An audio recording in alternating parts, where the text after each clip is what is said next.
పరిశుద్ధుడమైన సజీవమైన నిజమైన నిత్య జీవము కలిగిన సత్యదేవుడమైన మా పరలోకపు తండ్రి యేసుక్రీస్తు ప్రభువు నామమును బట్టి మరొకసారి మీ పాదం చెంతకు రావడానికి ఇచ్చిన కృపను బట్టి మీకు వందనాలు. చదువుకునే లేఖన భావం ద్వారా మాతో మాట్లాడండి. నీ మెల్లని స్వరాన్ని వినిపించాలి. వాక్యం వెళ్ళి దేవుడితో వెలుగు మాలో తీసుకున్నదని పాపకు రక్షణ, విశ్వాసకి ఎదుగుదల, ముందుకు నడిచే ప్రజలకు అధిక మహిమకు నడిపించు. సమయోచిత సారి మీరు నాకు అనుగ్రహించి మీరు మహిమ పొందమని యేసు నామమున స్తుతించి ప్రార్థించి వేచున్నాం తండ్రి. మత్తయి సువార్త 25:33-34. కుడి వైపున గొర్రెలను ఎడమ వైపున మేకలను నిలబెట్టును. అప్పుడు రాజు తన కుడి వైపున ఉన్న వారిని చూచి, నా తండ్రి చేత ఆశీర్వదింపబడిన వారులారా రండి, లోకము పుట్టినది మొదలుకొని మీ కొరకు సిద్ధపరచబడిన రాజ్యము స్వతంత్రించుకొనుడి. మీ కొరకు సిద్ధపరిచిన రాజ్యమును స్వతంత్రించుకొనుడి.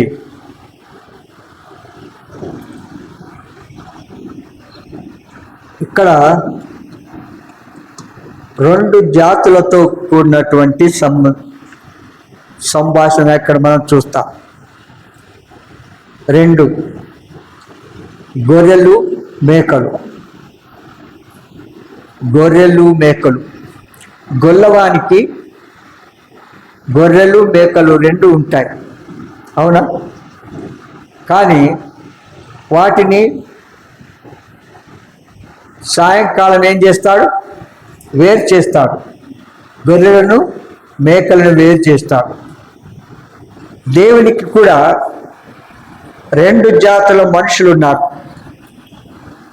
దేవునికి కూడా రెండు జాతుల మనుషులు ఉన్నారు. అయితే గొర్రెలను కుడివైపున చేర్చి అంటాడు, నా తండ్రి వలన ఆశీర్వదించబడిన వారులారా, లోకము పుట్టినది మొదలుకొని మీ కొరకు ఏర్పాటు చేయబడిన రాజ్యంలో చేరమని చెప్తాడు. అవునా? 34 వచనం చూస్తాం. కనుక ఇక్కడ రెండు రకములైన ప్రజలు. అందువలన ప్రభు ఏమంటాడు? వీరు 144,000 యూదుల శేషం, అంటే 666 నంబరు ముద్ర వేయించుకొని వారికి తోడ్పడతాడు దేవుడు. 666 అంటే ఏంటి చెప్పండి? ఇది మానవుని సంఖ్య విన్నారా? ఈ 606 సంఖ్య ఉన్నవారికి రానున్న దినాల్లో ఏం చేస్తారు? సాతాను నంబరు, అది ఏర్పాటు చేసుకున్న నంబరు, ఆ నంబరు కలిగిన వారికే అన్నీ ఇస్తారు. ఆ నంబర్ ఎవరికైతే ఉండదో వారికి ఏమి దొరకవు. తర్వాత చూస్తాం. అయితే అందువల్ల ప్రభు చిన్నవాళ్ళు ఒకనికి అంటాడు. కింది భాగంలో చూడండి, మత్తయి 25:35 నుంచి చూడండి.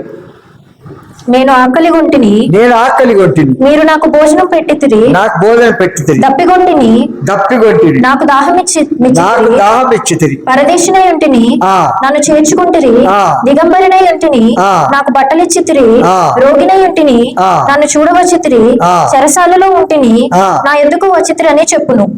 అందుకు నీతిమంతులు, ప్రభువా, ఎప్పుడు నీవు ఆకలి కొని ఉండుట చూచి నీకు ఆహారం ఇచ్చితిమి, నీవు దప్పిగొని ఉండుట చూచి ఎప్పుడు దాహం ఇచ్చితిమి, ఎప్పుడు పరదేశివి అంటుట చూచి నిన్ను చేర్చుకుంటుమి, దిగంబరివి అంటుట చూచి బట్టలిచ్చితిమి, ఎప్పుడు రోగివై ఉండుట అయినను చెరసాలలో ఉండుట ఆయనను చూచి ఆ. నీ యొద్దకు వచ్చితిమని ఆయనను అడిగారు. ఆ, అందుకు రాజు ఆ. మిక్కిలి అల్పులైన ఈ నా సహోదరులలో మిక్కిలి అల్పులైన ఈ నా సహోదరులలో ఒకనికి మీరు చేసితిరి ఒకరికి గనుక మీరు చేసితిరి గనుక నాకు చేసితిరని నిశ్చయముగా నాకు మీతో చేసితిరని నిశ్చయముగా మీతో చెప్పుచున్నానని వారితో అనను. వారితో అనెను. ఏం చేశాడు? మిక్కిలి అల్పులైన ఈ నా సహోదరులకు చేసినారు కనుక నాకును చేసితిరి కనుక అంటాడు. ఏమంటాడు? ఎడమ వైపున ఉన్న వారికి ఏం చేస్తాడు? చూచి వీరికి ఏ తోడ్పడడు. ఇక్కడ చూసినాం, కుడి వైపున ఉన్న వారిని మరి స్వీకరించి ఎడమ వైపున ఉన్నటువంటి వారిని ఏం చేస్తున్నాడు? ద్వేషించబడి మరి నిత్య శిక్షకు అప్పగింపబడుతున్నట్టుగా చూస్తున్నాం. నిత్యానందం ఎవరు పొందుతారు? కుడివైపున ఉన్నటువంటి వారు. కుడివైపున ఉన్న గొర్రెలు ఎప్పుడైనా కూడా ప్రభు చెప్పినట్టుగా విధేయత చూపించేవి, లోబడేవి, మరి సనుక్కునేవి కావు. ఎప్పుడు గొడవ పడేది ఉండదు. ఈ గొర్రెలలో ఎప్పుడైనా సరే అవి తల కిందకేసుకొని మేత మేసుకుంటూ వెళ్ళిపోతూనే ఉంటాయి. అదే మేకలు ఎట్లా? ఇక్కడ ఒక కొమ్మ, అక్కడ ఒక కొమ్మ, అక్కడ ఒక కొమ్మ, ఏం చేస్తా? తిరుక్కుంటూ వారు వెళ్ళిపోతూ ఉంటారు. కనుక అలాంటి లక్షణం ఉన్నవారికి ఏమిటి? నిత్య శిక్షకు పాత్రగా చేస్తాను అంటాడు. ఎడమ వైపున ఉన్నవారి సంగతి ఏమంటాడు చూడండి. అప్పుడు ఆయన ఆ, ఎడమ వైపున ఉండు వారిని చూచి అప్పుడే ఎడమ వైపున ఉండు వారిని చూచి శపింపబడిన వారు నన్ను విడిచి అపవాదికిని వాని దూతలకును సిద్ధపరిచిన నిత్యాగ్నిలోనికి పోవుడి. నిత్యాగ్నిలోనికి ఎందుకు చెప్పండి? మేకలు వాటి స్వభావం మనకు చాలా తెలుసు. మేకలు కాపరి ఏం చేస్తాడు?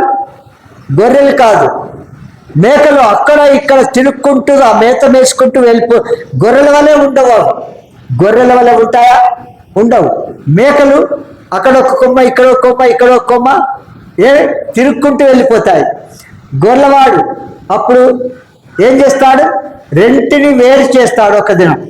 ఆ ప్రియ ప్రభు మరి ఆశీర్వదింపబడిన వారుగా గొర్రెలుగా ఉంటున్నామా, లేదా శపింపబడిన వారు మేకల వలె ఉంటున్నామా? మన స్వభావం ఇలాంటిది. ఇక్కడ మనం చూస్తున్నాము, చాలా సంగతులు ఉన్నాయి. కొన్ని మాత్రమే మరి మీకు చూపిస్తాను చూడండి. నేను ఆకలిగొంటిని, మీరు నాకు భోజనము పెట్టలేదు. దప్పిగొంటిని, నాకు దాహం ఇచ్చితిరి. పరదేశినై ఉంటిని, నన్ను చేర్చుకొంటిని. దిగంబరిన ఇంటిని, నాకు బట్టలు ఇచ్చితిరి. ఈ బట్టలు ఇచ్చే సంగతి మన మందిరంకి వచ్చిన వాళ్ళు ఎవరిని ఇస్తారా? ఏంటి స్పెషల్ అకేషన్ ఎప్పుడన్నా ఉంటే, లేకపోతే విశ్వాసులు అన్నవారిని వారు, కడుపేదవారు ఉంటే ఉన్నవారు ఏం చేయాలా? దేవుని పిల్లలకు మనము ఇస్తూ ఉండాలా. అది దేవుని లక్షణం. చూడండి, మన సహవాసం కాదు, ఒక కుటుంబం.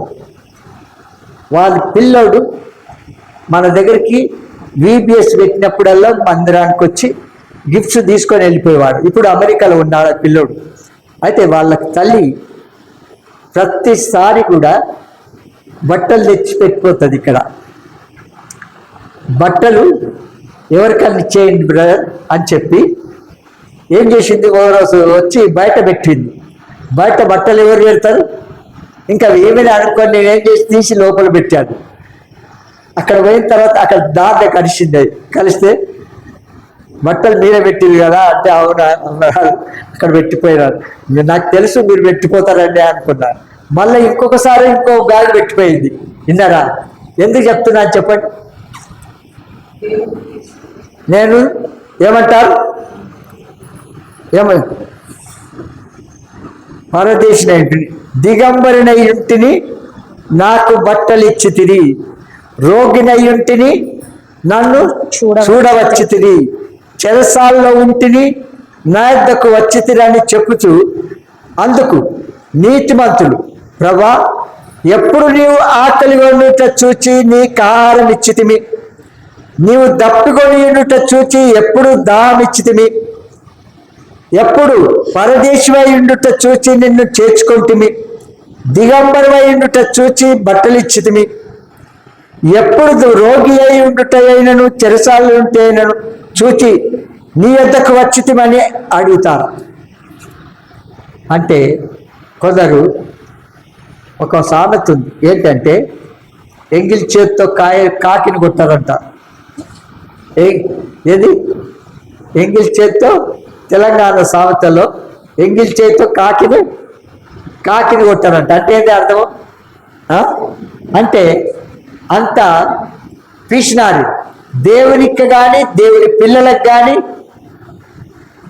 ఎవరైతే దేవుని నామమును ఇస్తారో అట్టి వారికి అంటాడు, ఈ నా పిల్లల చేతి. చూడండి కింది భాగంలో ఏమంటాడు, కింది భాగంలో చదవండి, 40వ వచనం. అందుకు రాజు, మిక్కిలి అల్పులైన ఈ నా సహోదరులలో ఒకరికి మీరు చేసిదిరి గనక నాకు చేసిద్రని నిశ్చయముగా మీతో చెప్తున్నాను. నీవేం చేస్తున్నావు చెప్పండి సుధా? దేవుని పిల్లలముగా పేదవారి విశ్వాసులు, దేవుని ఎవరైతే ఉన్నారో రక్షింపబడ్డారో కడుపేదవారు ఉన్నారో వారికి ఏం చేస్తున్నారో మనకు తోచిన సహాయం చేస్తూ ఉండాలి. తోచిన సహాయం చేస్తున్నారా? అది దేవుని పిల్లల లక్షణం. గొర్రెల లాంటి ప్రజలు ఎవరైతే ఉన్నారో, రక్షింపబడినారో, పరిశుద్ధులుగా తీర్చబడినారో, పాప క్షమాపణ పొందినారో, మారుమచ్చు పొందినారో అలాంటి వారు ఈ కార్యాన్ని చేయాలి. చూడండి మత్తయి సువార్త 13వ అధ్యాయం 25వ వచనం. మనుషులు నిద్రించుచుండగా అతని శత్రువు వచ్చి గోధుమల మధ్యను గురుగులు విత్తిపోయెను. ఏం చేసినారు? ఇక్కడ 2 జాతులు, 2 రకములైన ప్రజలు, 2 రకములైన విత్తనాలు చూస్తున్నాం. పైన మొదటిగా గొర్రెలను మేకలను చూసాం, అవునా? రెండవది గోధుమలు, ఇంకా గురుగులను చూస్తున్నాం. గోధుమలు దేవుని బిడ్డలు, గురుగులు సాతాను సంబంధులు. గురుగులు ఎవరు? సాతాను సంబంధులు. దేవుని సమాజంలో సాతాను సంబంధులు మరి నానా రకములైన తొందరలు కలిగి చేస్తాయి. సాతాను సంబంధమైన కీళ్ళు కలిగిన వారు ఏం చేస్తారు? నానా రకములైన తొందరలు చేస్తూ ఉంటారు. అయితే దేవుడు ఓర్మితో యుగ సమాప్తి వరకు ఈ గొర్రె ఏం చేస్తాడు? యుగ సమాప్తి వరకు వీరును కలిసి సమాజంలో ఉండనియాలి అంటాడు. ఇలాంటి వారిని ఏం చేయాలా? మనము వేరు చేయకూడదు. ఏం చేయాలా? ఇద్దరిని 2 రకాల ప్రజలు వెళ్ళనివ్వాలి. అయితే సంగతి వీరు కలిసి సమాజంలో ఉండేదానికి అభ్యంతరము కలగ చేయలేదు. యుగ సమాప్తి వరకు గోధుమలు కొట్టులోనికి, గురుగులు ఎక్కడ? అగ్ని గంధకములో మండుచున్న గుండంలోనికి ప్రవేశిస్తాయి.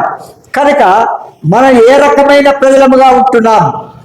మనం దేవుడు ఉద్దేశించిన మరి వారముగా ఉంటున్నామా, లేదా సొంత తలంపుతో వెళ్ళి మనం దేవుడి చిత్తానికి ప్రతికూలంగా ప్రవర్తిస్తున్నామా? ఒకటి మాత్రం తెలుసుకోవాలా, గోధుమలు అది ఏం చేస్తాయి చూడండి, మరొకసారి చదవండి. గోధుమలు దేవుని బిడ్డలు, గురుగులు సాతాను సంబంధులు. దేవుని సమాజంలో ఈ 2 ఉంటాయా లేదా? ఉంటాయి. అయితే వారిని ఏం చేయకూడదు? మనము వేరు చేయకూడదు. మత్తయి సువార్త 13:47. మరియు పరలోక రాజ్యం సముద్రంలో వేయబడి నానా విధములైన చేపలు పట్టిన వలను పోలి ఉన్నది. అది నిండినప్పుడు దానిని దరికి లాగి కూర్చుండి మంచి వాటిని గంపలలో చేర్చి చెడ్డ వాటిని బయట పారవేయుదురు. అలాగే యుగ సమాప్తి యందు జరుగును. దేవదూతలు వచ్చి నీతిమంతులలో నుండి దుష్టులను వేరుపరచి వేరుపరచి వీరిని అగ్నిగుండంలో పడవేయుదురు. అక్కడ ఏడ్పును పండ్లు కొరుకుటయు ఉండదు. ఇక్కడ చూస్తాం మన చేపల సంగతి చాలా బాగా తెలుసు మనకు. చేపలు నేను చిన్న ఉన్నప్పుడు యవనస్తుడిగా ఉన్నప్పుడు చేపలు ఎట్లా పట్టాలనో నాకు చాలా బాగా తెలుసు. నాకు ఎట్లంటే నేను నీళ్ళల్లో మునిగి పట్టేవాడిని, గాలం వేసి పట్టేవాడిని, మళ్ళీ ఇంకా మందేసి పట్టేవాడిని. మంది వేసి కూడా మంది అంటే ఒక ఉంటుంది, అది మీరు పట్టుకుంటారంటే చెప్తా వెంటనే గారండి విన్నారా. మంది అదే తినడానికి అవి ఏమొస్తాయి అంటే అది తయారు చేసిస్తే ఏవైతే చేపలు తింటాయో అవి తాగినాడు చక్కెర తిరుగుతాడు చూసినావా, అట్లా తిరిగి పక్కకు ఏంటి సైడ్కు ఆటోమేటిక్గా తినుకుంటూ వచ్చేస్తాయి బయటికి. వాటన్నిటిని పట్టేవాడిని నేను. పట్టుకొని ఇంట్లో తీసి పెడితే వండి పెట్టలేక సచ్చేవాడు. ఊరికే చేపలు చేపలు చేపలు అనేవాడు. విన్నరా, ఎందుకు చెప్తున్నానంటే ఈ చేపలు మరి మంచి వాటిని గంపలో తీసుకున్నారు, చెడ్డ వాటిని ఏం చేసినారు, పారవేసినారా లేదా వీరు. ఆ విధంగా మనుషుల్లో కూడా కొందరు రెండు రకాలైన ప్రజలు ఉన్నారు, విశ్వాసులు అవిశ్వాసులు. తమ స్థానాన్ని మరి సంఘంలో భక్తులు కొన్ని దినాలు ఇక్కడ ఏం చూస్తామంటే కొందరు తమది కాని స్థలంలో ఆత్మహత్య చేసుకోవడానికి ప్రయత్నం చేస్తారు. అయితే దేవుడు రెంటిని వేరు చేయడానికి మనం వేరు చేయలేము, దేవుడే వేరు చేస్తాడు. ఈ చేపల సంగతి మనకు చాలా బాగా తెలుసు. ఎట్లంటే చేపలు సముద్రంలో ఉంటాయి, నీటిలో ఉంటాయి. ఆ నీటిలో ఉన్న చేపలను డైరెక్ట్గా వచ్చి వండుకుంటామా? ఏం చేయాలి అప్పుడు? ఆ చేపలను నీటిలోనే ఉన్నాయా అట్లే వండుకుంటే సరిపోద్దా? వాటిని ఏం చేయాలా? వాటిని బాగా పొలుసు తీసేయాలి. మరి కడుపు లోపల ఉన్నటువంటి మలినాన్ని తీసివేయాలి. వాటన్నిటిని తీసివేసిన తర్వాత అప్పుడు తినగలుగుతాం. కనుక మన జీవితంలో మన ఆంతర్యంలో ఉన్నటువంటి పాప లక్షణాలు కానీ మరి పొట్టులాంటి పాపములు కానీ మనలో కానీ మన జీవితంలో కానీ ఉండకూడదు. అయితే క్రైస్తవుల దేవుని పిల్లలుగా సంఘంలో ఈ రెండు రకాల ప్రజలు ఉంటున్నారు. వాటిని పొట్టులు తీయకుండా లోపల మరి చేదు రకమైనటువంటి పనికిరాని వస్తువులన్నింటినీ తీసివేయకుండా అట్టిగా కొనసాగించే వారుగా ఉంటున్నారు. ఆ విధంగా ఉంటే మనం కాదు, దేవుడే వారిని వేరు చేస్తాడు. మొదటి కొరింథీయుల రాసిన పత్రిక 5వ అధ్యాయం మొదటి 2 వచనాలు. మీలో జారత్వం ఉన్నదని వదంతి కలదు. మీలో ఒకడు తన తండ్రి భార్యను ఉంచుకున్నాడట, అట్టి జారత్వము అన్య జనుల్లోనైనా జరగదు. ఇట్లుండి మీరు ఒప్పుకొచ్చున్నారే కానీ మీరెంత దుఃఖపడి ఇలాంటి చేసిన వాడిని మీలో నుండి వేరేకున్నారు. కనుక ఏం చేస్తున్నాం? 2 తిమోతి 3వ అధ్యాయం మొదటి 5 వచనాలు. అంత్య దినములలో అపాయకరమైన కాలములు వచ్చుచున్నవని తెలుసుకున్నాము. ఎలాగనగా మనుషులు మనుషులు ఎలాంటి వారు? స్వార్థప్రియులు, ధనాపేక్షులు, బింకములాడువారు, అహంకారులు, దూషకులు, తల్లిదండ్రులకు అవిధేయులు, కృతజ్ఞత లేనివారు, అపవిత్రులు, అనురాగరహితులు, అతిద్వేషులు, అపవాదకులు, అజితేంద్రియులు, క్రూరులు, సజ్జన ద్వేషులు ద్రోహులు మూర్ఖులు గర్వాంధులు దేవుని కంటే సుఖానుభవం ఎక్కువగా ప్రేమించువారు పైకి భక్తి గలవారు వలె ఉండి దాని శక్తిని ఆశ్రయించని వారు ఎదురు ఇట్టి వారికి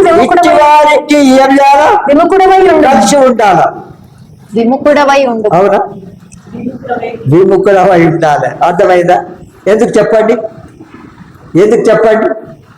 కనుక ఇన్ని రకాల అయితే తప్పు లేకుండా పూర్తి చేయడం సాధ్యం కాదు వాస్తవంగా చెప్పాలంటే. ఎందుకంటే ఇప్పుడు 12 మంది శిష్యులు ఉన్నారు ప్రభుకు. అవునా? ఈ 12 మంది శిష్యుల్లో కూడా ఒకడు ఎవరు? ప్రభుకు తెలుసు ఏ టైంలో ఎవరు ఏం చేస్తారు, ముందుగానే ఆంతర్యం ఎరిగేవాడు. అవునంటారా లేదా? అయితే ప్రభు సమయం చూసి ముందుగానే అప్పగించబడే ముందు పస్కా పండుగ సిద్ధం చేసి అక్కడ శిష్యులకు మీరు పవిత్రులు కానీ మీలో ఒకడు పవిత్రుడు కాదు అంటాడు. వాడు అప్పగించేవాడుగా ఉన్నాడు. కనుక దేవుని మందిరంలో అందరూ అన్ని రకములైన ప్రజలు ఉంటారు. అయితే వారికి తీర్పు తీయవలసిన అవసరం లేదు. ఒక దినం గొర్రెలను మేకను వేరు చేసినట్టుగా, గోధుమలను గురుగులను వేరు చేసినట్టుగా ఈ మంచి చేపలు చెడ్డ చేపలను ఏం చేస్తాడు? వేరు చేసేస్తాడు. వేరు చేసి ఆ చేపలను ఏం చేయాలి? చేపలు మనం తినడానికి ఉపయోగించుకునే చేపగా కావాలంటే వీటన్నిటిని రుద్దాలంటేది పొలుసు తీసివేయాలి. పాపం అనే పొలుసును ఏం చేయాలి? మనలో నుంచి తీసివేయబడాలి. ఆంతర్యంలో ఉన్న పొలుసు కూడా మనం ఏం చేయాలి? తీసివేయాలి. మీకు ఒక్కసారి చెప్పినాను. ఏంటి? యెహోషువ గ్రంథము 3వ అధ్యాయం ఇక్కడ 11వ వచనం చూడండి. జీవము గల దేవుడు నీ మధ్య ఉన్నాడని ఆయన నిశ్చయముగా నీ ఎదుట నుండి కనానీయులను హిత్తీయులను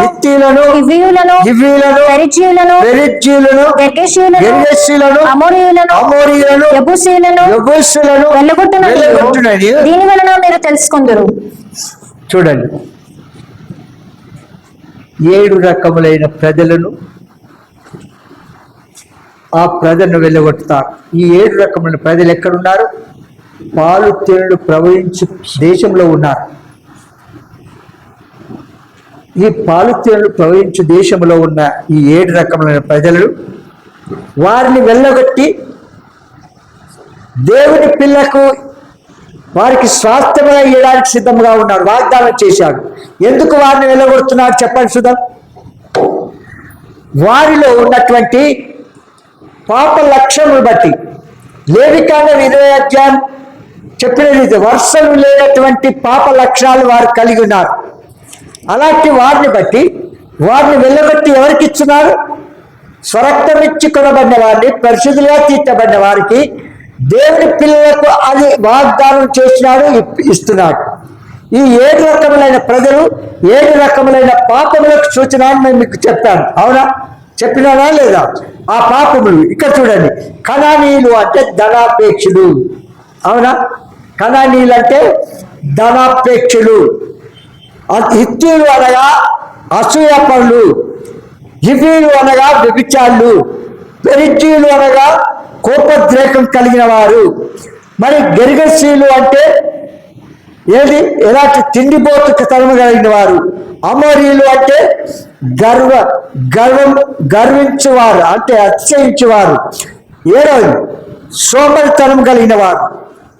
ఆ తర్వాత వీటన్నిటినీ ఏ ఒక్కటి వీటిలో ఉంచినా కూడా మన కన్నుల మధ్య ఎట్లుంటారు?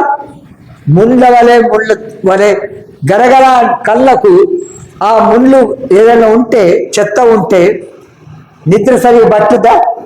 అసలే పట్టదు. కనుక ఏ ఒక్క పాపం మనలో ఉన్నప్పటికీ కూడా దాన్ని వేరు చేసి పక్క పెడతాడు. అప్పుడు అంటాడు, ఇక్కడ ఏమంటాడంటే క్రీస్తు యొక్క రాయబారులు చివరి రోజుల్లో సంఘాల్లో దుర్మార్గం ప్రవేశించే సమయము అపోస్తుల కార్యములు 20 అధ్యాయము 23 నుంచి.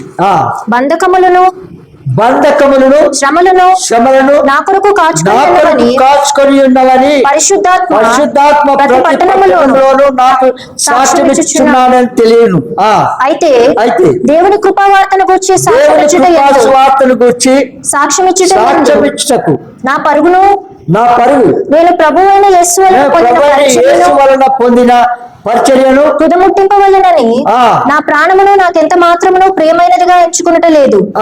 ఇదిగో దేవుని రాజ్యమును గూర్చి ప్రకటించుచు నేను మీ మధ్యలో సంచరించుచుంటిని. మీలో ఎవరునో ఇక మీద నా ముఖం చూడరని నాకిప్పుడు తెలియను. కాబట్టి మీలో ఎవరి నాశనము విషయమైన నేను దోషిని కానని నేను మిమ్మల్ని సాక్ష్యం పెట్టుచున్నాను. ఒక్క సంగతి చూడండి, దైవజనులు, సేవకులు, పరిశుద్ధులు, భక్తులు సత్యవాక్యమును వాస్తవాన్ని తెలియచేస్తూ ఉంటారు. తెలియచేసినప్పుడు సత్యవాక్యమును ఆ వాక్య ప్రకారముగా విని విధేయత చూపించి పశ్చాత్తాపడి మారుమనసు పొంది వారు యేసును నా పాపాల కొరకు చనిపోయి సమాజం తిరిగి లేచినాడని విశ్వసించి యేసు రక్తంతో తమ పాపము కడుక్కొని పరిశుద్ధులుగా తీర్చబడిన వారు ఏం చేయబడతారు? ఎత్తబడతారు. అవునా? అయితే సువార్త పౌలు అంటాడు, నేను చేయవలసిందంత చేశాను. అవునంటారా? కనుక సువార్త ప్రకటించాను, దేవుని సత్యవాక్యమును వాస్తవం మీద వివరించి చెప్పాను. హృదయాన్ని కఠినం చేసుకొని దేవుడు చెప్పిన పనులు చేయకుండా దేవుడు చెప్పింది ఏం చేస్తాం? విని విడిచిపెట్టినట్టుగా లెక్కలేనట్టుగా చేయకుండా వెళ్ళిపోతాం. ఇప్పుడు చూడండి, ఈ 7 జాతుల వారు 7 లక్షణాలు కలిగిన పాపాలు ఉన్నాయే, అందులో ఏ ఒక్కటి ఉన్నా కూడా పరలోక రాజ్యంలో ప్రవేశించడానికి ఏమాత్రం వీలు పడదు. అందుకొరకు జాలి కలిగి దయ కలిగి మనము వాళ్ళు ఏ ఒక్కటైనా ఉంచినట్లయితే అంటే ఏ ఒక్క పాపముతో కూడా పరలోక రాజ్యంలో ప్రవేశించడానికి వీలు పడదు. కనుక ఏం చేయాలా? మారు మనసు పొందాలి. పాపిని గ్రహించి పాపములు ఒప్పుకొని పాపములు విడిచిపెట్టాలి. అప్పుడు ఆ ప్రియప్రభు ఏం చేస్తాడు? మన పాపములు క్షమించి పరిస్థితులుగా మారుస్తాడా లేదా? అందుకే ఇక్కడ ఏమంటాడు? నా పని నేను పూర్తి చేశాను, నేను గుర్తించా. 26 నుంచి చూడండి. కాబట్టి మీలో ఎవరి నాశనము విషయమైనను నేను దోషిని కానని నేను మిమ్మల్ని సాక్ష్యం పెట్టుకున్నాను. అవునంటారా లేదా? నా దోషిని కాను, నిజస్థితిని చూపించాను, సువార్త ప్రకటించాను. మారుమనసు పొందితే నీవు రక్షింపబడి పరలోకం ఉంటావు. మారుమనసు పొందకపోతే, పాప లక్షణాలు విడిచిపెట్టకుండా ఉంటే, దేవుడు చెప్పిన ఒక్కటి కూడా చేయకుండా ఉంటే మన శిక్ష మనము పొందుతాం. అవునంటారా లేదా? కనుక ఇంకేమంటారు చూడండి, దేవుని సంకల్పము అంతయు మీకు తెలపకుండా నేనేమీ దాచుకొనలేదు. దేవుడు తన స్వరక్తమిచ్చి సంపాదించిన తన సంఘమును కాయటకు పరిశుద్ధాత్మను దేని అందు అధ్యక్షులనుగా ఉంచెనో ఆ యావత్తు మందను గూర్చి మీ మట్టుకు మిమ్మల్ని గూర్చి జాగ్రత్త ఉండు. ఏం చేయాలా? జాగ్రత్త. నేను వెళ్ళిపోయిన తర్వాత క్రూరమైన తోడేళ్లు మీలో ప్రవేశించునని నాకు తెలియను. వారు మందను కనికరింపరు మరియు శిష్యులను తమ వెంట ఈడ్చుకొని పోవాలనని వంకర మాటలు పలుకు మనుషులు మీలో నుండి బయలుదేరుతారు. ఏం చేస్తారు? ఏం మాటలు? దేవుని వాక్యానికి విరుద్ధముగా వారు ఏం చేస్తారు? మాట్లాడేవారు ఉన్నారు. కనుక 2వ తిమోతి గ్రంథము 4వ అధ్యాయం 3-4 వచనం. ఎందుకనగా జనులు హితబోధను సహింపక దురద చెవులు గలవారై తమ స్వకీయ దురాశలకు అనుకూలమైన బోధకులను తమ కొరకు పోగు చేసుకొని సత్యమునకు చెవియక కల్పనా వైపు తిరుగు కాలము ఏంది వచ్చును. ఎవరికి ఇష్టం వచ్చింది వాళ్ళు చేస్తారు. ఇప్పుడు చూడండి, మీకు చాలాసార్లు చెప్తాను. సత్యవాక్యమును వాస్తవ రీతిగా మనం తెలియచేసిన తర్వాత సంఘం విస్తరించాలా? అవునా? సంఘం విస్తరించాలా? అవునా?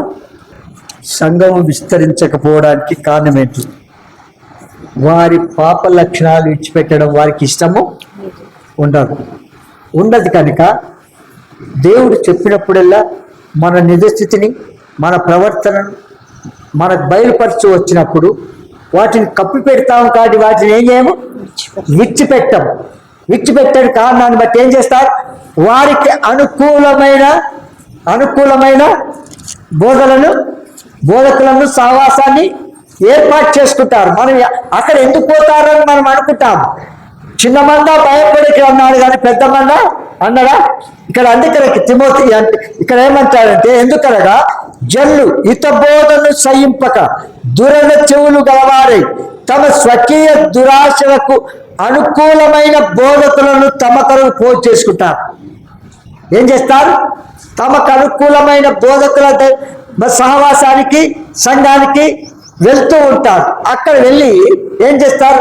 వాళ్ళని ప్లీజ్ చేయడానికి ఏం చేస్తారు? పర్సులు పెట్టినారు. పర్సులు పెడితే అబ్బా ఎంత మంచి సమర్పణ ఉంది అయ్యగారికి, అది సస్తే నరకపోతాడనే సంగతి తెలియదు. విన్నారా? కనుక మన జీవితంలో ఏ రకమైన మరి జీవితాన్ని కలిగి కొనసాగిస్తున్నాం? 2 పేతురు గ్రంథము 2వ అధ్యాయము 2 వచనాలు.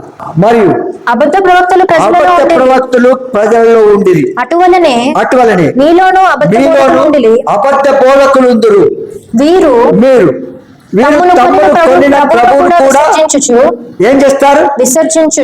విసర్జించుచు తమకు తామే శీఘ్రముగా నాశము కలిగి చేసుకొనుచు నాశనకరముగు భిన్నాభిప్రాయములు రహస్యముగా బోధించుదురు.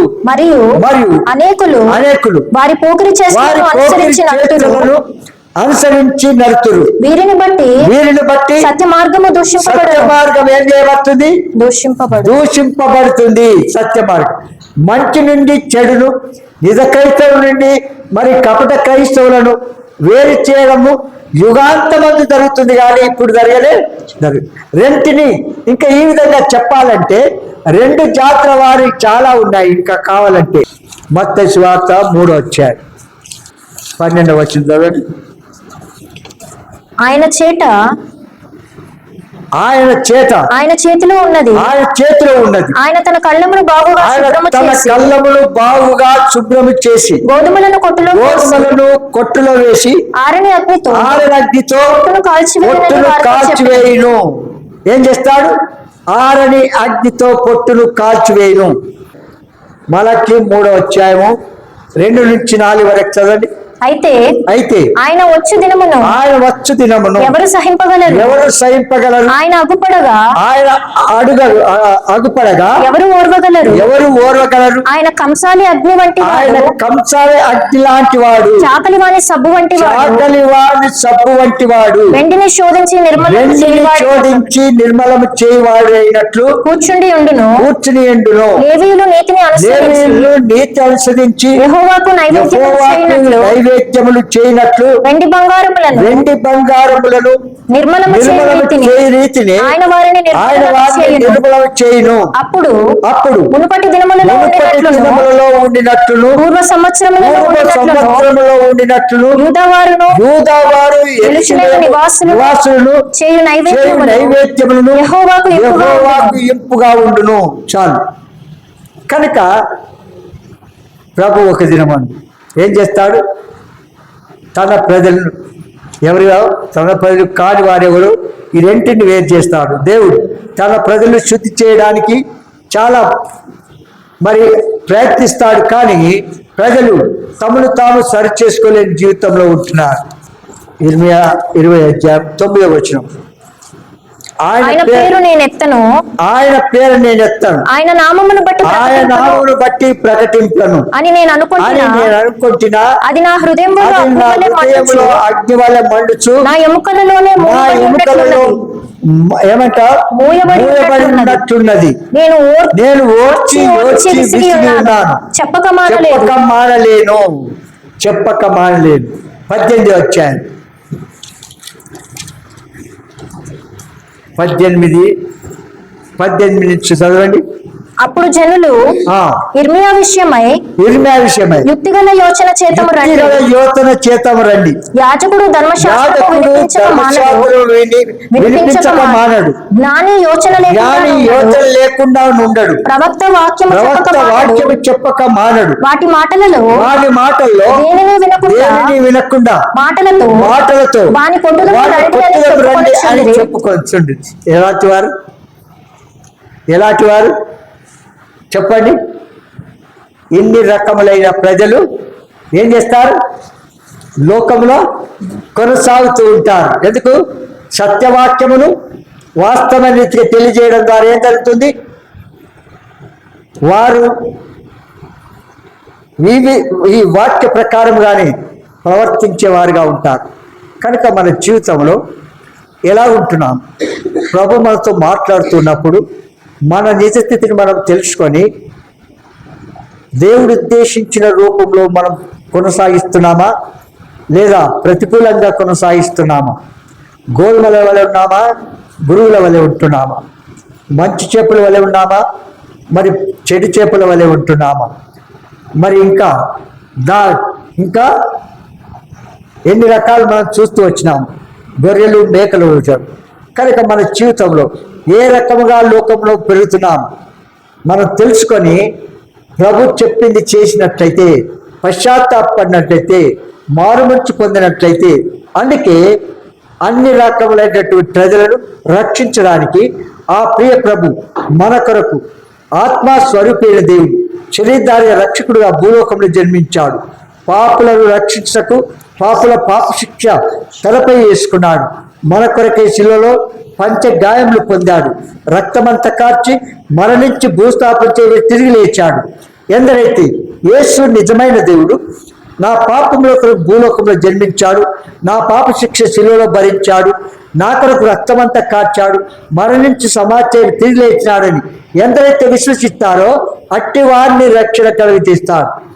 ఎవరైతే నిరాకరిస్తారో అట్టివారు శిక్షకు పాత్ర అవుతారు. కనుక ప్రభు మనతో మాట్లాడుతున్నప్పుడు వెంటనే మనం చేయాల, మన పాపలను గ్రహించి పాపములు ఒప్పుకొని పాపములను విడిచిపెట్టాలి. అందుకే ఇక్కడ ఏమంటారంటే, ధాన్యము పొట్టు అగ్నిలో వేయబడినట్టుగా మరి మనం ప్రభు మన ప్రేమించి మన నిజస్థితిని తెలియచేసి పొట్టు లాంటి జీవితము అంటే పాప లక్షణాలతో కొనసాగిస్తూ భూ సంబంధమైన వాటి మీద మనసు పెట్టక పర సంబంధమైన వాటి మనసు పెట్టి మనం జీవించినట్లయితే ఆ ప్రభు మనల్ని ఏం చేస్తాడు? మన నుంచి జీవులోకి దాటిస్తాడు. మన కొరకు, మన పాపముల కొరకు చనిపోయి సమాధి తిరిగి లేచాడు. కనుక నిన్ను ఎంత పాపి అయినా సరే ఆ పాపములు క్షమించి పరిశుద్ధులుగా మార్చి నిత్య జీవానికి వారసులుగా చేస్తాడు. చూడండి, అపోస్తల కార్యములు 4వ అధ్యాయం 19-20 వచనం. అందుకు పేతురును 19-20 అందుకు పేతురును యోహానును వారిని చూచి దేవుని మాట వినుట కంటే ఈ మాట వినుట దేవుని దృష్టికి న్యాయమా? మీరే చెప్పుడి. మేము కన్నవాటిని విన్నవాటిని చెప్పక ఉండలేమని వారికి ఉత్తరమిచ్చిరి. కనుక సత్యవాక్యమును వాస్తవమైన రీతి తెలియజేస్తూ వచ్చినప్పుడు ఏం జరుగుతుంది? చెప్పకూడదు, ఆ నామముల సువార్త ప్రకటించకూడదు అని ఆ దినాల్లో, ఇప్పుడు ఈ దినాల్లో మరి ఎక్కువ అయింది. కనుక మన జీవితంలో ఆ స్వభావం మనం రాకుండా ఉండాలంటే ప్రభు మనతో మాట్లాడుతూ ఉండగానే ఇంకా ఎవరైతే మారుమనసు పొందలేదో, పాప క్షమాపణ పొందలేదో, పశ్చాత్తాపడలేదో, మరి యేసు రక్తంతో తమ పాపములు కడుక్కోకుండా కొనసాగిస్తున్నారో అట్టి వారితో దేవుడు మాట్లాడుతున్నారు. కనుక మన నిజస్థితిని మనం తెలుసుకొని మన పాపములు మనం ఒప్పుకొని విడిచిపెట్టు ద్వారా మన ఆత్మ మనం రక్షించుకోగలుగుతాం, లేదా నిత్య శిక్షకు పాత్రలు అవుతాం. మనము ఆచార క్రైస్తవ సాంప్రదాయముల ద్వారా మరి లోకంలో కొనసాగి నిత్య శిక్ష పాత్ర కావడం దేవుడికి ఎంత మాత్రము ఇష్టము లేదు. కనుక పాపులను ప్రేమిస్తున్నాడు కానీ శిక్షించడము లేదు. ఎంత పాపి అయినా సరే నీ పాపములు రక్తం వల్ల ఎర్రనివైనను అవి ఏం వల్ల తెల్లగా చేస్తాను. నీ పాపములు కెంపు వల్ల ఎర్రనివైనను అవి గొడుగు బొచ్చు వల్ల తెల్లగా చేస్తాను అంటున్నాడు. అయితే ఒక్క సంగతి, మీకు చాలా సంగతులు చెప్పాను పశ్చాత్తాపం గురించి, మారు మనసు గురించి. ఏది మారు మనసు కాదు, ఏది మారు మనసు అనే సంగతి మీకు తెలియచేస్తూ వచ్చినాను. ఇప్పుడు సమయం లేదు కనుక మీరు క్రైస్తవ కుటుంబంలో పుట్టినంత మాత్రం చేత మనం పరలోకం వెళ్తామా? చెప్పండి. క్రైస్తవ కుటుంబంలో పుట్టినంత మాత్రాన పరలోకం మనం వెళ్ళడం. చూడు, రోమిలకు రాసిన పత్రిక 9వ అధ్యాయం 6వ వచనం నుంచి చదవండి. దేవుని మాట తప్పిపోయినట్టు కాదు, ఇశ్రాయేలు సంబంధులందరూ ఒక్క నిమిషం, ఇశ్రాయేలు కారు అంట, అవునా? క్రైస్తవులందరూ క్రైస్తవులు కారు అని అర్థం. ఇంకా చెప్తున్నా డైరెక్ట్గా, క్రైస్తవులు అనబడిన వారు క్రైస్తవులు కారు. ఎందుక కింద చదవండి. అబ్రహాము సంతానమైనంత మాత్రమే చేత ఇక్కడ చూడండి, అబ్రహాముకు వాగ్దానం చేయించిన కుమారుడు ఇస్సాకు, అవునా? మరి శరీర సంబంధంగా కన్నా కుమారుడు ఇస్మాయేలు, అవునా? ఇస్మాయేలు అబ్రహాం కుమారుడు అని అంటున్నాడా? అనడం లేదు. కారణం ఏం చెప్పండి? వాగ్దానం చేయబడినటువంటి కుమారుడే నీ కుమారుడు. కానీ మరి అదే సంతానం నుంచి ఇశ్రాయేలు జనాంగాన్ని తీసుకొచ్చాడు, విన్నవాళ్ళు. కనుక ఆయన మనము దేవుడి పిల్లమా కాదా? నామకాద క్రైస్తవులమా? క్రైస్తవులు అనబడిన వారు క్రైస్తవులు కారు అంటారు. ఎందుకు చెప్పండి? నేను కాలేజ్ చేసేటప్పుడు మీకు ఈ దేవునికి విరుద్ధంగా ప్రవర్తించే ప్రజలకు మధ్యలో నేను ఉన్నాను. వాళ్ళు అప్పుడప్పుడు క్వశ్చన్ వేసేవారు. వేసారా? నేను అనేవాడిని ఇదే బేస్ చేసుకొని, ఏమని? క్రైస్తవులు అనబడిన వారు అందరూ క్రైస్తవులు కారు. ఎవరైతే వాక్య ప్రకారం చెప్పి ఆ ప్రకారం నడుచుకుంటారో వారే క్రైస్తవులు. కనుక నేను మీ మధ్య ఇన్ని సంవత్సరాల నుంచి ఉన్నానే, నా విషయం మీరు ఏం చెప్తారని గట్టిగా బల్ల గుద్ది అడిగేవాడిని. అట్లా నీవు అడగగలుగుతావా? నీవున్న ఆఫీస్లో కానీ, నీవున్న ఇంట్లో కానీ, నీవున్న పని ఎక్కడున్నా కూడా చెప్పగలుగుతావా? చెప్పండి చూద్దాం. కనుక మన సాక్ష్యం ఎట్లుండాలా? ప్రభు కోరదగిన అంతస్తులో మనం ఉండాలి. కనుక ఇక్కడ ఏమంట, అబ్రహాం పిల్లలు అందరు కాదు. ఎవరు? ఇస్సాకు వల్లనైనదే. చదవండి అన్నమాట. చూడ, శరీర సంబంధులైన పిల్లలు, ఒక్క నిమిషం, శరీర సంబంధులైన పిల్లలు దేవుని పిల్లలు కారు కానీ వాగ్దాన సంబంధమైన పిల్లలు సంతానమయించబడుదురు. ఇప్పుడు శరీర సంబంధమైన పిల్లలు ఎవరు? ఇస్సాకు వల్లనైనా ఇస్మాయేలు వల్లనైనా సంతానం, అవునంటారా లేదా? కనుక దేవుని పిల్లలు కారు. క్రైస్తవులుగా ఉండి క్రైస్తవులుగా కాలనిపించుకునే దానికంటే మారుమర్చి పొంది యేసు రక్తంతో పాపాలు కడుకొని ఇస్సాకు వలె పరలోక రాజ్యంలో, మరి అబ్రహాం కుమారుని వాగ్దాన కుమారుని వలె నీవు నేను ఉంటే ఎంత బాగుంటుంది. కనుక ఇంకా ఎవరైనా సరే మీరు మారుమర్చి పొందకపోతే, పశ్చాత్తాపడకపోతే, మీ పాపంలో ఒప్పుకొని విడిచిపెట్టకపోతే, ప్రభు మాతో మాట్లాడుతున్నాడు. ఏమని? క్రైస్తవులు కారు, అవునా? క్రైస్తవ కుటుంబంలో పుట్టినంత పరలోక రాజ్యం వెళ్తామా? ఎన్నడూ జరగదు. కనుక రెంటిని వేరు చేసేస్తాడు. కనుక నిత్య శిక్షకు పాత్రం కాకుండా ఉండాలంటే, నిత్యానందం ప్రభుతో కూడా పొందాలంటే, సజీవులో ఉండగాని, మనం బ్రతికి ఉండగాని, మన నిజస్థితిని మనం తెలుసుకొని, మన పాపం ఒప్పుకొని విడిచిపెట్టి ప్రభుని అంగీకరించి వెంబడించాలని ప్రభు పేట మనం చేస్తున్నాం, ప్రార్థన చేసుకుంటాం. హే తండ్రి, యేసు నామమున మరొకసారి మీ పాదములు చెంతకొస్తున్నాం. మా ముందుకు తీసుకొచ్చిన లేఖన భాగములన్నింటిని బట్టి స్తుతిస్తున్నాం. రెండు జాతుల వారు, రెండు రకములైన ప్రజలు మరి నానా విధములుగా మాకు తెలియచేస్తూ వచ్చినారు. ప్రభా, నిత్యత్వంలో ఉండే మరి గోధుమల వలె మా జీవితాన్ని కలిగి ఉండి పరలోకంలో నీతో కూడా ఉండడానికి సహాయం చేయండి. ఇంకా ఎవరైనా మారు మనసు రక్షణ అనుభవంలో లేనట్లయితే మారు మనసు ఇచ్చిన బాప్తిస్మ అనుభవం నడిపించబట్టకు కృప అనుగ్రహించు మా తండ్రి. ఇంకా వాయిదాలు వేయకుండా రేపేమి సంభవిస్తుందో మాకు తెలియదు కనుక మరి నరుడి ఆయు నీటి బురుగ వలె ఉంటుందని తెలుసుకొని నేడే పశ్చాత్తాపడి పరలోక రాజ్యం వారసుగా చేయవలసిందిగా కోర్చు. మరొకసారి మమ్మల్ని మేము మీ చేతులకు అప్పగించుకుంటూ వందనాలు చెల్లిస్తూ యేసు నామమున స్తుతించి ప్రార్థించి వేచున్నాము తండ్రి. ఆమేన్.